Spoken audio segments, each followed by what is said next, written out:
ना तलवार की धार से, ना गोलियों की बौछार से। बनना डरता है तो सिर्फ परवरदिगार से।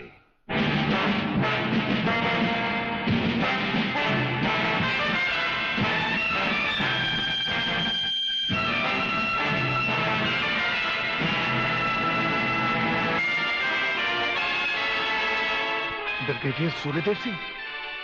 अच्छा, तो यही है तुम्हारा ब्रिगेडियर सूर्यदेव सिंह। ढूंढ डालो इसे। खबरदार, कोई हिलेगा नहीं। हमारे कमांडोज ने तुम्हारे सब साथियों को घेर रखा है। स्वामी जी, जरा अपने पीछे भी नजर डालो। ये कमांडो बड़ा खतरनाक है। तुम्हारा बाप है, पत्ता हिलने से पहले ही पेड़ काट डालता है। तुम्हारी भलाई अब इसी में है कि बिना हिले जुले खामोश खड़े रहो।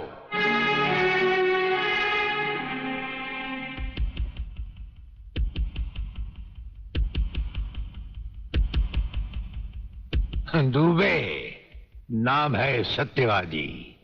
सत्यवादी दुबे। जैसे गधे की पीठ पर घोड़े की जीन अच्छी नहीं लगती, वैसे ही तुम्हारे कंधों पर ये सितारे अच्छे नहीं लगते। और ये कमरबंद पेटी भी अच्छी नहीं लगती।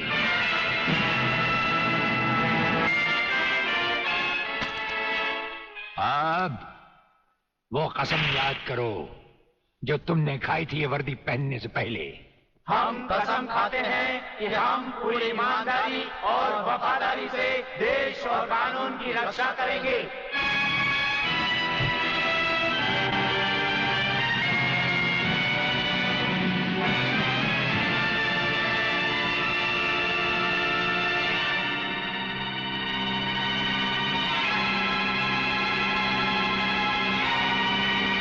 हम तुम्हें सिर्फ ये बताने आए हैं कि अगर तुमने तिरंगे के खिलाफ कोई भी कदम उठाया तो हम तुम्हें वो मौत देंगे जो ना तो किसी कानून की किताब में लिखी होगी और ना ही कभी किसी मुजरिम ने सोची होगी।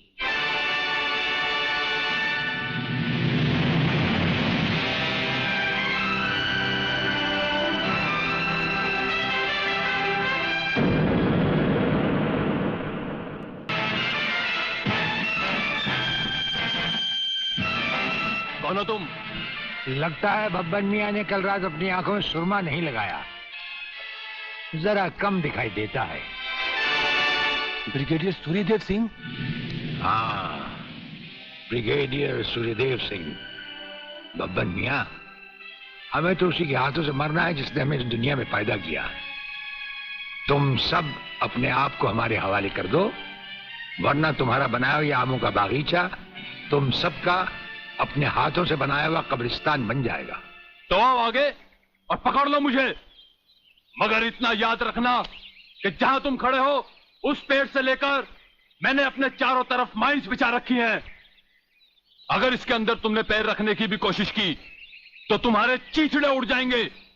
यकीन नहीं आता तो ये देखो।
सर, ये लिस्ट उन लोगों की है जिन्हें आपसे मिलना है।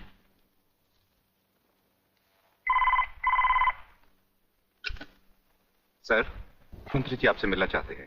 हाँ, टंडेल का नाम है क्या इसमें? जी नहीं सर।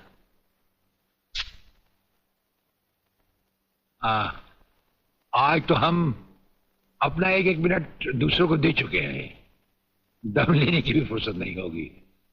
ऐसा करो, मंत्री जी को कल दोपहर के बाद की कोई भी अपॉइंटमेंट दे दो। Okay sir. Sir, you can't meet him today. अरे अंग्रेजी को मारो गोली और हिंदी में समझो। इस राज्य के मंत्री से मिलने के लिए उसके पास वक्त नहीं है। मैं पूछता हूँ, वो हमारी खाता है या हम उसकी? इसमें आपकी और हमारे खाने की बात कहां से आ गई? ओह, तो ये है ब्रिगेडियर। आप यहां अचानक आ पधारे हैं और हम आज का सारा वक्त औरों को दे चुके हैं। आखिर हम सब जनता ही के तो सेवक हैं। कुर्सी मिलने पर ये समझ लेना कि सारी सरकार आप ही की है, इसे हम कैसे मान लें?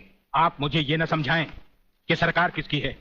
आप सिर्फ इतना समझिए कि आप एक सरकारी नौकर हैं और आपके सामने खड़ा हुआ ये इंसान इस राज्य का मंत्री है। खादी के कपड़े पहनने से और टोपी लगा लेने से कोई महात्मा गांधी नहीं बन जाता। और सुनिए, हमें नेताओं की भाषा ना तो पहले समझ आई थी और ना कभी आएगी। भाषा छोड़ो ब्रिगेडियर, मैं जो आपसे कहना। आपने जो कुछ भी कहना है कल कह लीजिएगा। आपकी अपॉइंटमेंट नोट करवा दी गई है। और एक बात ये भी याद रखिए कि हमसे बगैर अपॉइंटमेंट के कोई नहीं मिल सकता। और जहां तक हमारा ताल्लुक है, हम किसी से भी किसी वक्त भी कहीं भी मिल सकते हैं, हमारा जब दिल चाहे।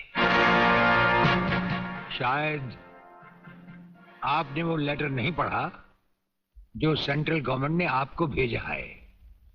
उसमें खासुल खास ऑर्डर है कि हमारे किसी भी काम में कोई भी दखल अंदाजी नहीं कर सकता। नमस्कार। नमस्कार।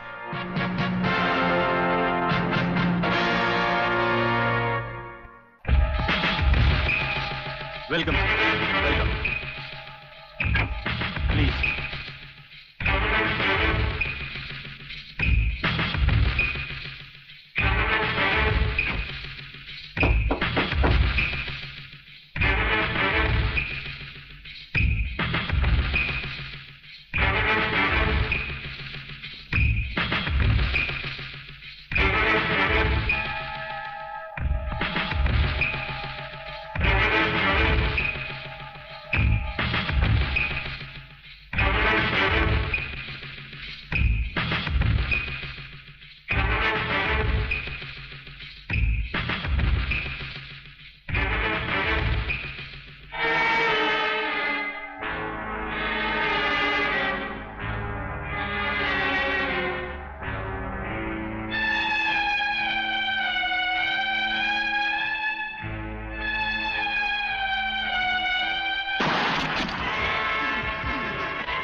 फायरिंग का ऑर्डर क्यों दिया सर?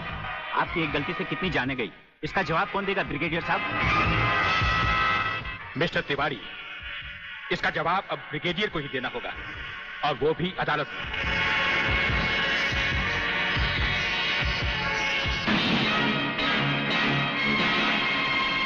योर ऑनर, शहीद स्मारक पर हुए गोलीकांड के जिम्मेदार ब्रिगेडियर सूर्यदेव सिंह ही हैं। इन्हीं के कहने पर गोली चलाई गई, जिसमें कई बेगुनाह लोग मारे गए। अब मैं अदालत के सामने कुछ ऐसे गवाह पेश करूंगा जो इस हादसे को साबित कर देंगे। सबसे पहले मेरे गवाह हैं municipal councillor mister M.K. Tiwari.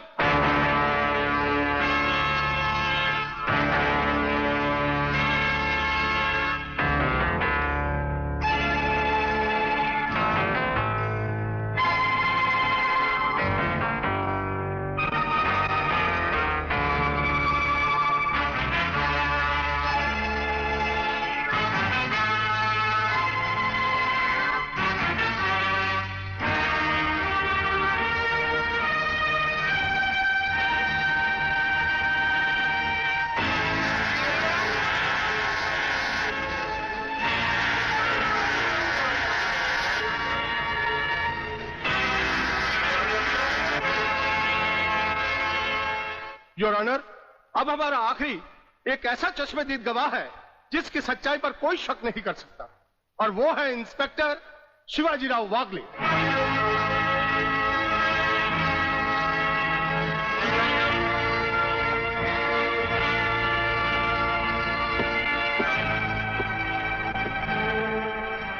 मैं गीता पर हाथ रखकर कसम खाता हूं, जो भी कहूंगा सच के अलावा कुछ नहीं कहूंगा।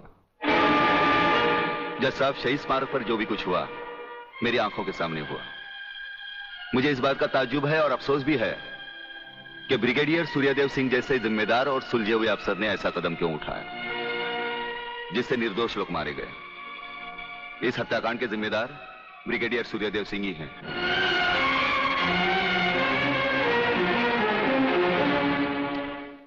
ब्रिगेडियर सूर्यदेव सिंह, अदालत ने आपके खिलाफ सारे बयान सुने। आप अपनी सफाई में कुछ कहना चाहेंगे या आपका कोई वकील है? हम अपनी डिफेंस खुद करेंगे, सिर्फ आपकी इजाजत चाहिए। इजाजत है? आप गीता पर हाथ रखकर कसम खाइए, जो भी कहेंगे, सच के सिवा कुछ नहीं कहेंगे। जज साहब, क्या अदालत को यकीन है कि गीता और कुरान या बाइबल जैसे पवित्र ग्रंथों पर हाथ रखकर जो गवाहियां दी जाती हैं वो सच होती हैं? अगर इन कस्मों के बावजूद भी गवाह सच नहीं बोलता तो फिर अदालत में इन पवित्र ग्रंथों का अपमान किस लिए जज साहब?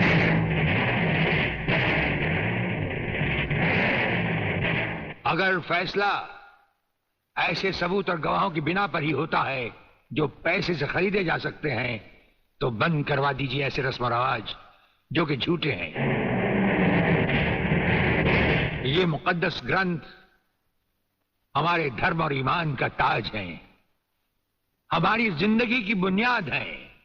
हम ये कसम खाएं भी तो कैसे खाएं? यह अदालत आपकी दलीलों की कदर करती है ब्रिगेडियर साहब, लेकिन यह अदालत की बरसों पुरानी रस्म है जो मैं नहीं बदल सकता। तो फिर हम भी अपने जमीर के खिलाफ नहीं जा सकते, चाहे वो अदालत हो या जंग का मैदान। आप अपना फैसला सुनाकर अदालत की रस्म को पूरा कीजिए। तमाम सबूत और गवाहों के बयानात को मद्देनजर रखते हुए यह अदालत इस नतीजे पर पहुंची है कि शहीद स्मारक पर बेगुनाहों पर पुलिस ने गोली ब्रिगेडियर सूर्यदेव सिंह के कहने पर चलाई। इसलिए यह अदालत ब्रिगेडियर सूर्यदेव सिंह को 1 साल कैद की सजा सुनाती है।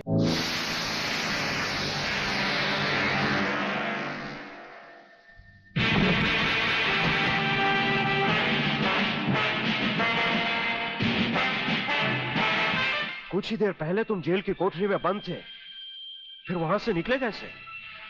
और अपने ये कपड़े पहनकर यहां किसके हुक्म से आए? हम अपने हुक्म के खुद मालिक हैं। हम अपने हुक्म से ही अंदर आए थे और अपने ही हुक्म से बाहर चले जाएंगे। तुमसे अच्छी तरह मिल लेने के बाद। तुम्हें अच्छी तरह मालूम होना चाहिए कि तुम किसके सामने बैठे हो। हमें मालूम है, इसीलिए तो जूते तुम्हारे मुंह के सामने रखे हैं। तुम जैसे गद्दारों से हम नहीं, हमारे जूते ही मुंह लगाते हैं। सूर्यदेव सिंह! ब्रिगेडियर सूर्यदेव सिंह, भूल कैसे गए?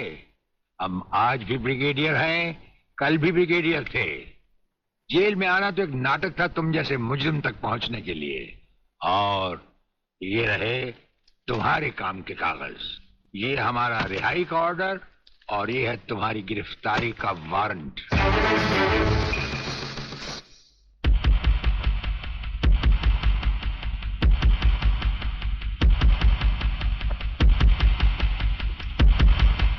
याद करो वो दिन जब तुमने ये वर्दी पहनने से पहले एक कसम खाई थी। याद करो। हम कसम खाते हैं कि हम पूरी ईमानदारी और वफादारी से देश और कानून की रक्षा करेंगे।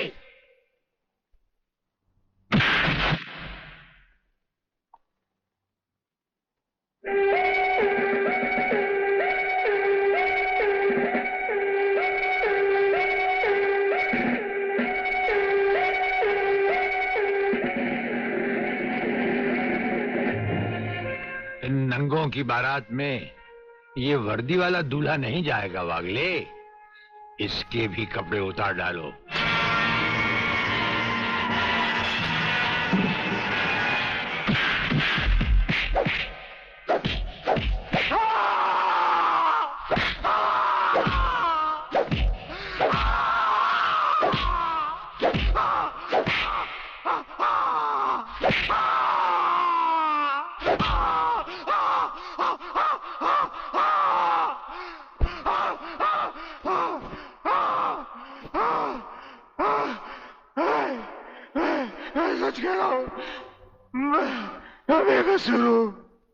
प्रलयनाथ के बारे में मैं कुछ नहीं जानता। बेहोश होने से पहले 3 बार, होश में आने के बाद 3 बार तेरा इसी तरह इलाज करता रहूंगा। अंधे के हाथ बटेर लग जाए तो वो शिकारी नहीं बन जाता गेंडा स्वामी।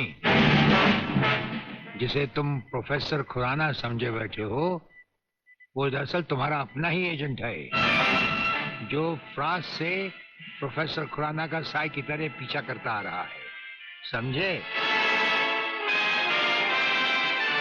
प्रोफेसर तो वहां पहुंच चुके जहां उन्हें जाना था। मुझे माफ कर देना प्रलयनाथ जी, मैं प्रोफेसर खुराना नहीं, आप ही का एजेंट हूं। मगर हवाई जहाज में ही ब्रिगेडियर के कमांडो ने मुझे मजबूर कर दिया। प्रोफेसर ने गन पॉइंट पर मुझे जीवन लाल तक पहुंचाया। मैंने वहां भी कहना चाहा, लेकिन इन्होंने बम वाला हार मेरे गले में डाल दिया। मैं कुछ कहता तो वहीं जान से मारा जाता।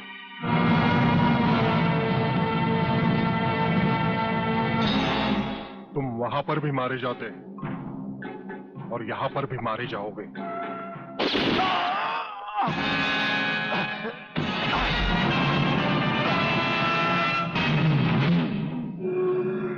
मैंने विदेशी एजेंट को तो सजा दे दी है ब्रिगेडियर, मगर प्रलयनाथ से ये दुश्मनी तुम्हें बहुत भारी पड़ेगी। जो भारी ना हो वो दुश्मनी ही क्या प्रलयनाथ। तो एक बात मेरी भी अपने कान में अच्छी तरह उतार लो ब्रिगेडियर। प्रोफेसर खुराना को अब चाहे दुनिया के किसी भी कोने में छुपा लो, मैं उसे हासिल करके ही रहूंगा। शेख चिल्ली की तरह दिन को सपने देखने छोड़ दो गेंडा स्वामी। हम आंखों से सुरमा नहीं चुराते, हम आंखें ही चुरा लेते हैं ताकि सुरमा लगाने की नौबत ही ना आए और फिर तुम्हारा अंजाम वही होगा। ये आप क्या कह रहे हैं? बेईमानी न मेरे खून में है न डॉक्टरी पेशे में। डॉक्टरी पेशे की तो बात हम अभी करेंगे नहीं। डॉक्टर गुप्ता, इस वक्त बात है तुम्हारे सच और झूठ की। माथे पे आया हुआ पसीना पोछो और हमें राजा टंडेल की झूठी नहीं सच्ची रिपोर्ट की असलियत बताओ। झूठी रिपोर्ट? हाँ, जो रिश्वत लेकर तुमने बनाई और एक मामूली सी प्रेगनेंसी को एक खौफनाक रेप का केस बनाकर संजय और उसके दोनों साथियों को हवालात में पहुंचा दिया। ये सब झूठ है, आपको किसी ने गलत बताया है। चिल्लाने से झूठ नहीं छुपता डॉक्टर गुप्ता। हमें पहचानो, हमें ब्रिगेडियर सूर्यदेव सिंह कहा जाता है। हम मुर्दों से सच उगलवा लेते हैं, तुम तो फिलहाल जिंदा हो। सच सच कह डालो। आप समझते क्यों नहीं ब्रिगेडियर साहब? मैंने कोई गलत रिपोर्ट नहीं बनाई और न ही कोई रिश्वत ली है। फिर ये क्या है डैडी? ये देखिए,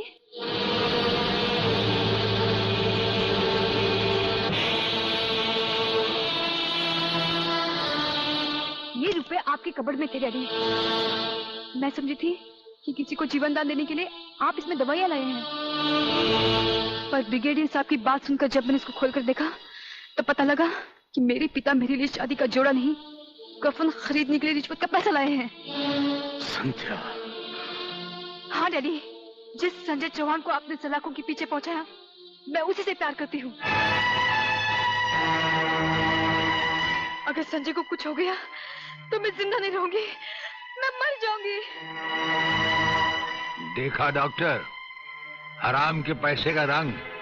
जिस पैसे से तुम अपनी बेटी की शादी बड़ी धूमधाम से करना चाहते थे, वही पैसा अब उसी बेटी का सुहाग छीन सकता है। अब भी वक्त है डॉक्टर, सब कुछ सच सच कह दो।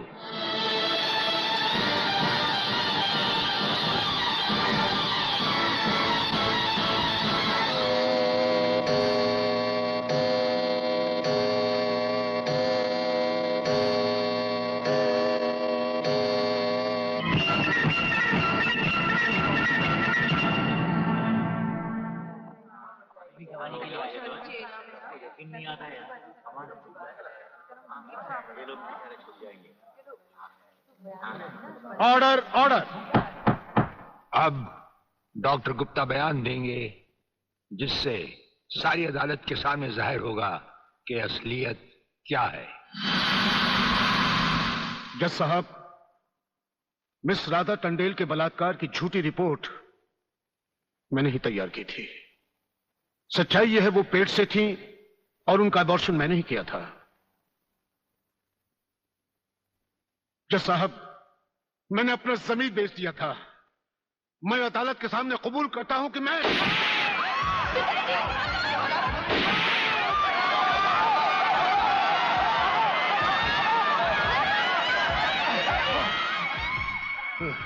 बेटे, जज साहब, रिश्वत लेकर वो पिताजी, झूठी रिपोर्ट वो मैंने ही तैयार की थी।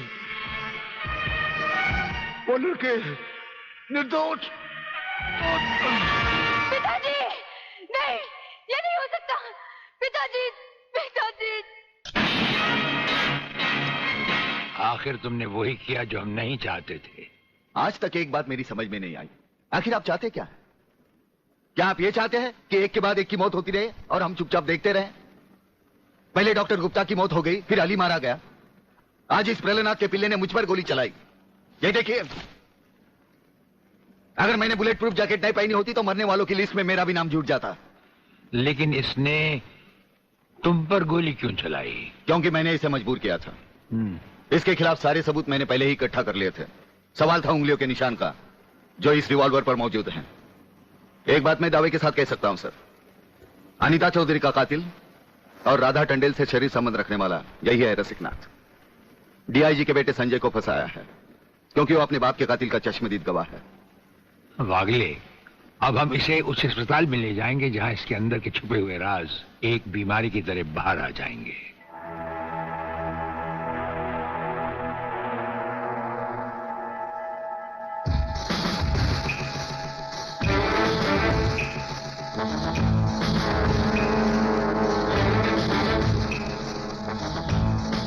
जो दुश्मन यहां बांधा गया, समझो उसकी अर्थी उठ गई। हमारा ये हथियार आग उगलता है। जो कुछ हमने पूछा, अगर उसका जवाब तुमने सच सच नहीं दिया तो ये हथियार तुम्हें जला डालेगा।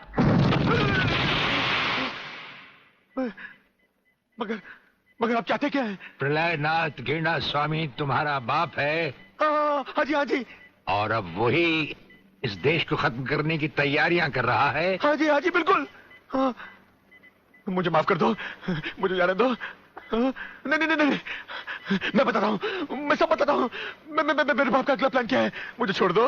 हाँ, मुझे मेरे बाप से कोई लेना नहीं है, मैं तो उसको जानता भी नहीं हूँ।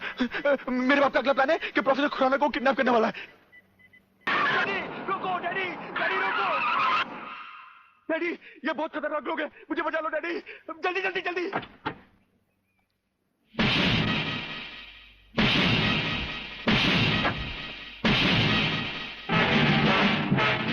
प्रलयनाथ, वो रहा तुम्हारा कबूतर बेटा और उसके गले में है जला देने वाला बम। उसका रिमोट कंट्रोल हमारे हाथ में है। अगर तुमने एक कदम भी आगे बढ़ाया तो उसे जलाकर राख कर दिया जाएगा।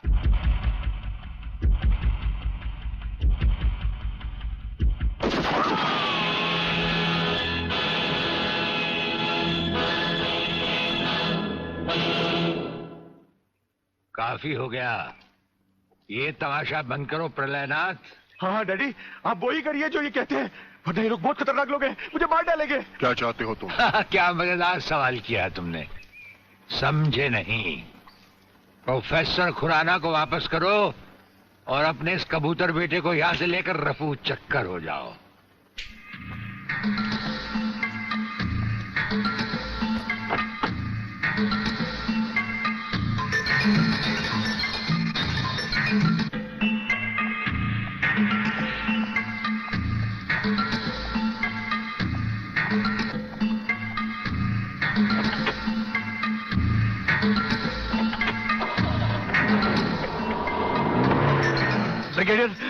फ्यूज कंडक्टर आप नहीं जानते? हम सब कुछ जानते हैं professor.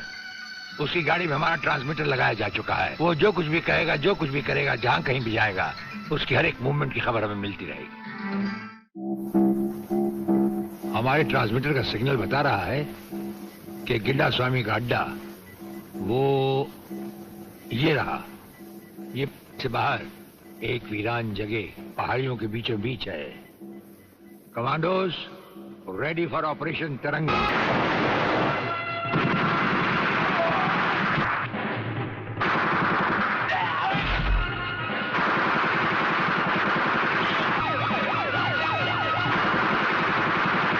Underground guards ready for attack.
अपने भड़वों से कह दो कि हथियार फेंक दे। जरा भी हरकत की तो चिथड़े उड़ा दूंगा। हथियार फेंक दो।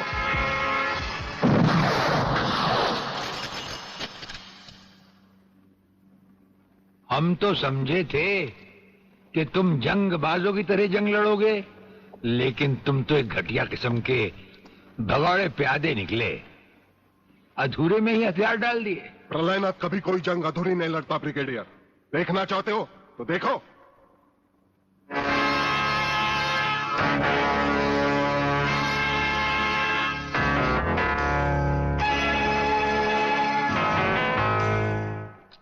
देखा वागले, अब हथियार नीचे डालने की बारी तुम्हारी है। डाल दो हथियार।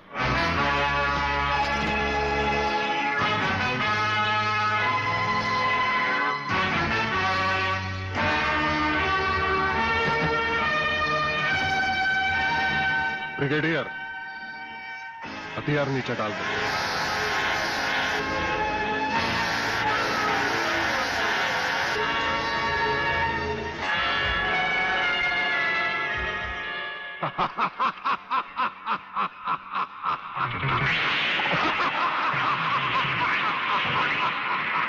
बागले साहब, यही है मेरे पिताजी का कातिल।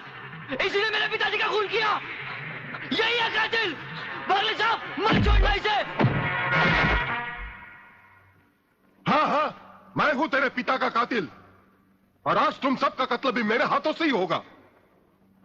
वागले, तुम्हारी गर्मी को ठंडा करने का सामान भी मैं साथ लाया हूं। वो देखो।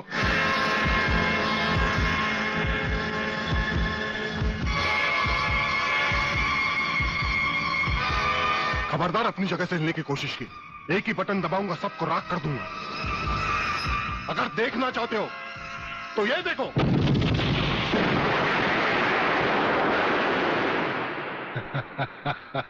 देखा ब्रिगेडियर, मेरी जंग की शुरुआत, और इसकी इंतहा होगी तुम्हारी बर्बादी और हिंदुस्तान का खात्मा। हिंदुस्तान का खात्मा? हिंदुस्तान का खात्मा तो सदियों से कोई नहीं कर सका। वो तो एक ख्वाब ही रहा जो न कभी पूरा हुआ था और न कभी होगा।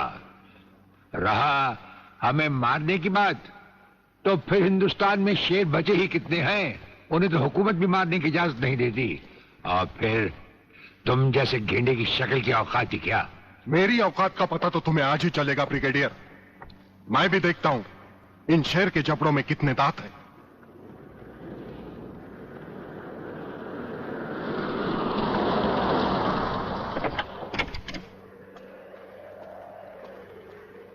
नमस्कार शिवाजीराव वागले। आओ आओ हिजड़े की औलाद आओ, तेरी ही कमी थी यार। जब तक हमारे देश के हिस्से में तेरे जैसे मंत्री आएंगे ना, हमारे देश का इसी तरह कल्याण होता रहेगा। नमस्ते।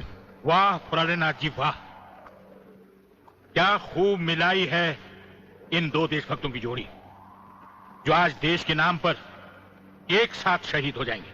कई शहीद होते आए हैं और कई शहीद होते रहेंगे अपनी धरती माँ को बचाने के लिए, लेकिन तुम जैसे लोग जो अपने आप को ही नहीं अपनी माँ को भी दौलत की खातिर बेचते आए हैं, और उनका अंजाम एक गुमनाम लाश की तरह होगा जिसे गिद्ध और चीले नोच नोच कर खा जाएंगे। नोच नोच कर तो हमारे आदमी तुम्हें खाएंगे।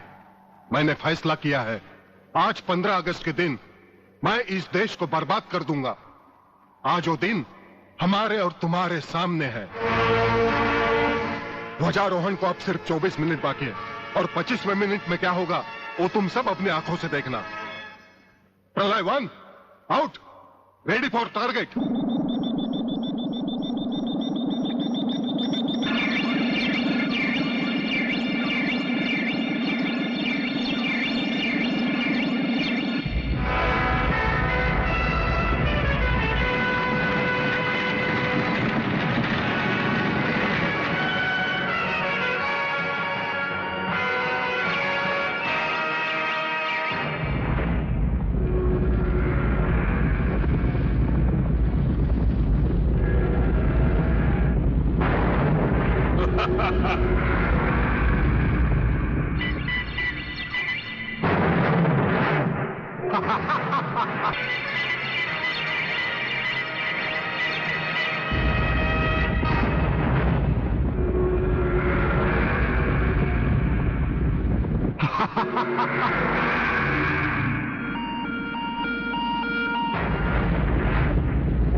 देखा ब्रिगेडियर, ये है मेरी जंग की शुरुआत।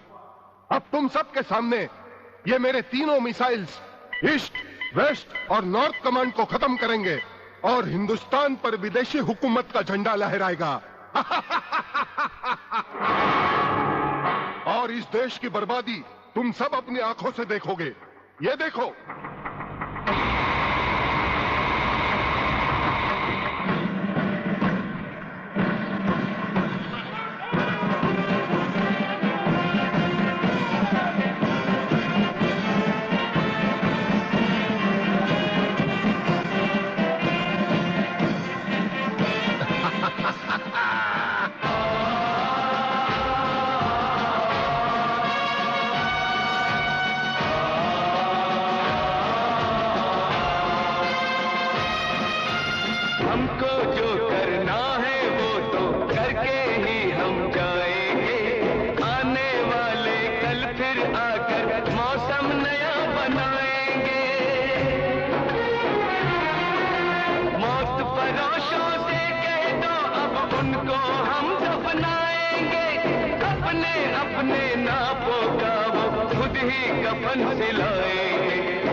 खड़े हो बारूद के ढेर पर और पी रहे हो पाइप।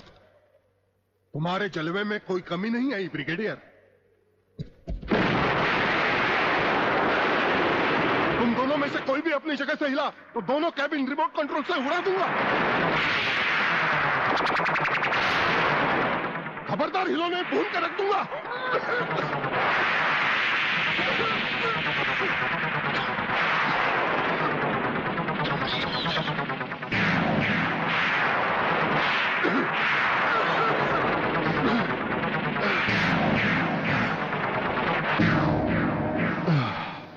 ये तो हमारे एक छोटे से पीने वाले पाइप का कमाल था। अगर कहीं भूले से हमारे इस रुमाल को हाथ लगा बैठते तो जलकर राख हो जाते गेंडा स्वामी। जलकर राख कौन होगा इस बात का पता तुम्हें अभी चल जाएगा ब्रिगेडियर।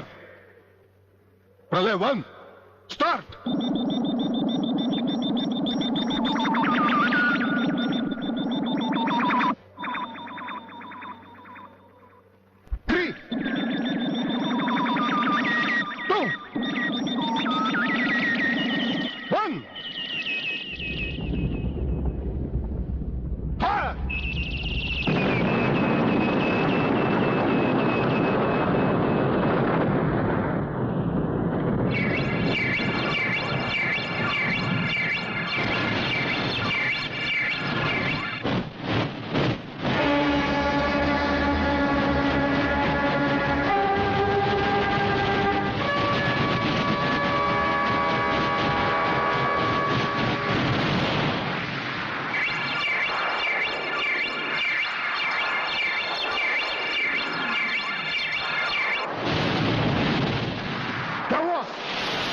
तीसरा सब मिसाइल चालू कर दो।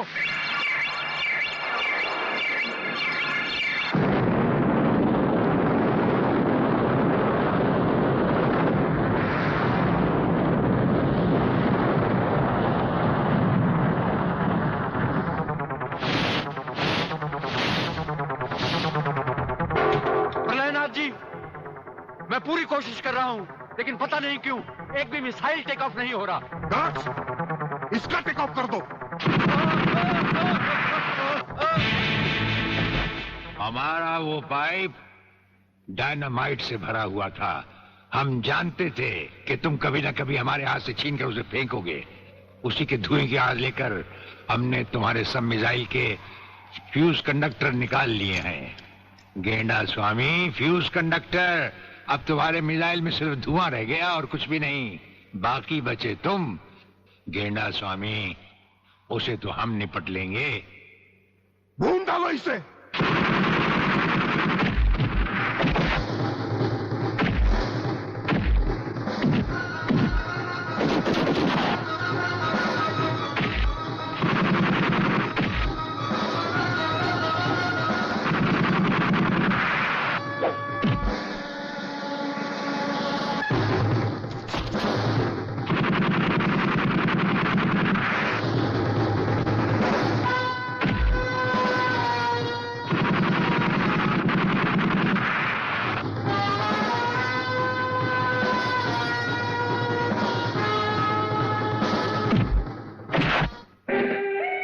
शिवाजीराव बागले, मराठा मरता है या मारता है। याद है मैंने तुझे एक दिन कहा था, यही 1500 की नौकरी करने वाला एक दिन तुझे 150 का कफन पहनाएगा।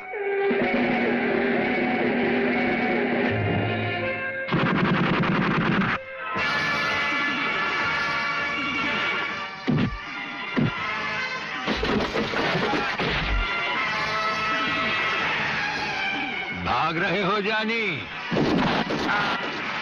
प्रधानमंत्री का ख्वाब देखने वाले मंत्री ब्रिगेडियर का सलाम नहीं लोगे? नहीं, मुझे मत मारो, मुझे मत मारो। तुम जैसा गद्दार और कहता है मुझे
देखा सर, पहले लात, फिर बात, उसके बाद मुलाकात। नहीं वागले नहीं, पहले मुलाकात, फिर बात और फिर जरूरत पड़े तो लात।